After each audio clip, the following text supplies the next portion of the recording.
का मात्र 6% हम लोग सरकारी खरीद कर पाते हैं, तो इस 6% को भी समाप्त कर दिया जाए। ये तो वैसी बात हुई कि मान लीजिए आप बीमार पड़ जाएं, किसी अस्पताल में जाएं और अस्पताल वाला कहे कि हम 100 लोग बीमार आते हैं लेकिन हम सिर्फ 6 लोगों का इलाज करते हैं, इसलिए चलो अस्पताल ही बंद कर देते हैं। अरे शर्म आनी चाहिए ऐसी व्यवस्था पर। अगर 6% लोगों का इलाज कर पाते हो तो व्यवस्था ऐसी बनाओ कि आप 100% लोगों का इलाज कर पाओ। यानी कि आप किसानों की अगर सिर्फ 6% की खरीद कर पाते हो तो आप 100% किसानों की खरीद करने की व्यवस्था करने के बजाय आप उस पूरी व्यवस्था को ये सर्वे के बहाने से और तमाम तरह के आडंबर रचकर इस व्यवस्था को समाप्त करके पूरी तरह कॉर्पोरेट के हवाले कर देना चाहते हैं। माहेश्वरी, मैं एक बात नहीं समझ पा रहा हूं, नहीं दिखाई पड़ रही मैं है एक बात मैं डॉक्टर वीरपाल सिंह को लाऊंगा। ये बहुत ही शर्मनाक है इस सर्वे का बहाना लेकर किसान बिल के पक्षधारी।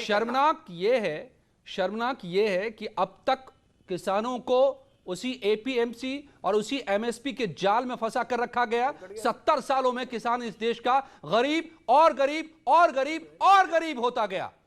खेती घाटे का सौदा बन गया। लोग खेती छोड़ने लगे, छोड़ चुके, क्योंकि यह घाटा होता रहा। तो आज तक तो इन दो कानूनों से फायदा नहीं हुआ वैभव माहेश्वरी। आज अगर एक तीसरा रास्ता दिया जा रहा है तो कृषि अर्थशास्त्री हमारे साथ हैं, मैं उन्हीं से पूछ लेता हूं, डॉक्टर वीरपाल सिंह साहब, तो क्यों किसान इस सर्वे में कह रहे हैं? डॉक्टर वीरपाल सिंह साहब स्वागत है आपका, अनुराग जी आपका भी स्वागत है, अभी अभी जुड़े हैं आप लोग। डॉक्टर वीरपाल सिंह, 22 राज्यों के सर्वे में अगर किसान साथ में खड़े दिखाई दे रहे हैं इस कानून के, तो इस विरोध में कौन कौन सी आवाजें हैं, कैसी आवाजें हैं, क्या भरा हुआ अब तक एपीएमसी और एमएसपी के एक्ट से, कानून से, प्रावधान से, जो इससे नुकसान हो जाएगा?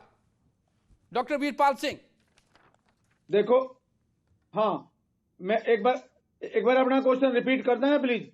नहीं, मैं आपसे इन सवालों को ही पूछ लेता हूं जो हमने पूछा किसानों से हमने पूछा कि क्या आपको लगता है कि जो एमएसपी अब तक मिलता रहा, मंडियां रही, आप वहां पर अनाज बेचते रहे, उसके मुकाबले बाजार अगर आपको दिया जा रहा है तो फायदा होगा?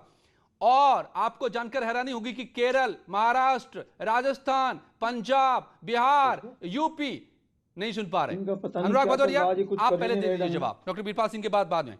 इन सभी राज्यों में अनुराग जी, लोगों ने कहा कि हमें इससे उम्मीद है कि फायदा होगा, इस कानून को ना वापस लिया जाए, ये किसान कह रहे हैं। हाँ, इनको करना चाहिए था, पहले कराया नहीं उन्होंने।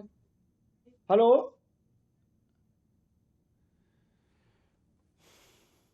हेलो, जय अग्रवाल जी, आप जुड़ चुके हैं, पूर्व चेयरमैन सीआईआई।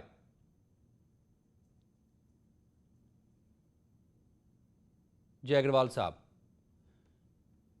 अभी मोबाइल में अभी व्यस्त हैं। वैभव माहेश्वरी, अनुराग जी तो नहीं सुन पा रहे हैं आप मेरी आवाज, मेरे ख्याल से। अनुराग जी सुन पा रहे हैं क्या आप? अरे क्या यार, आज तो बिल्कुल अधिक। No, Vaibhav okay fine, you reply. आपकी आवाज, अनुराग भदौरिया की आवाज करीब करीब एक ही जैसी है। आप ही बता दीजिए कि क्या नुकसान हो जाएगा इस कानून से जो अब तक मिलता रहा उसके मुकाबले? क्या नुकसान हो जाएगा? क्या आपका ऑब्जेक्शन है वैभव?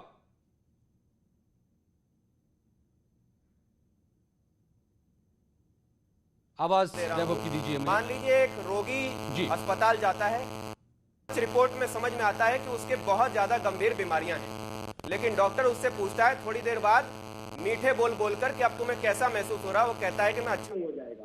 किसानों का जो मामला है वो गणित का मामला है, 2 और 2 4, 2 और 2 4 रहेंगे, सर्वे कर देने से 2 और 2 6। अरे साहब, आप सर्वे को छोड़िए ना Vaibhav Maheshwari. No, my question is direct and please reply directly. No, घुमाइए मत वैभव, घुमाइए नहीं सवालों को, फैक्ट पर बात कीजिए। मेरा सवाल सीधा है, आप छोड़िए सर्वे को भी, आप सीधे ये बताइए कि आज तक जो कुछ मिलता रहा लोगों को, किसानों को एमएसपी से और मंडियों से, अब इस कानून के आने के बाद वो क्या उसमें बदलाव आ जाएगा?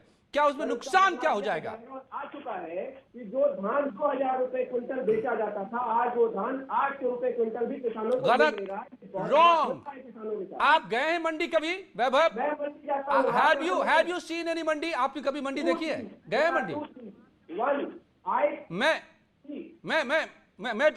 नहीं, तो ये आप ये बताइए कितने प्रतिशत लोगों को आज तक हिंदुस्तान में अधिकतम कितने प्रतिशत लोगों को एमएसपी पे बेचने को मिला आज तक, जब से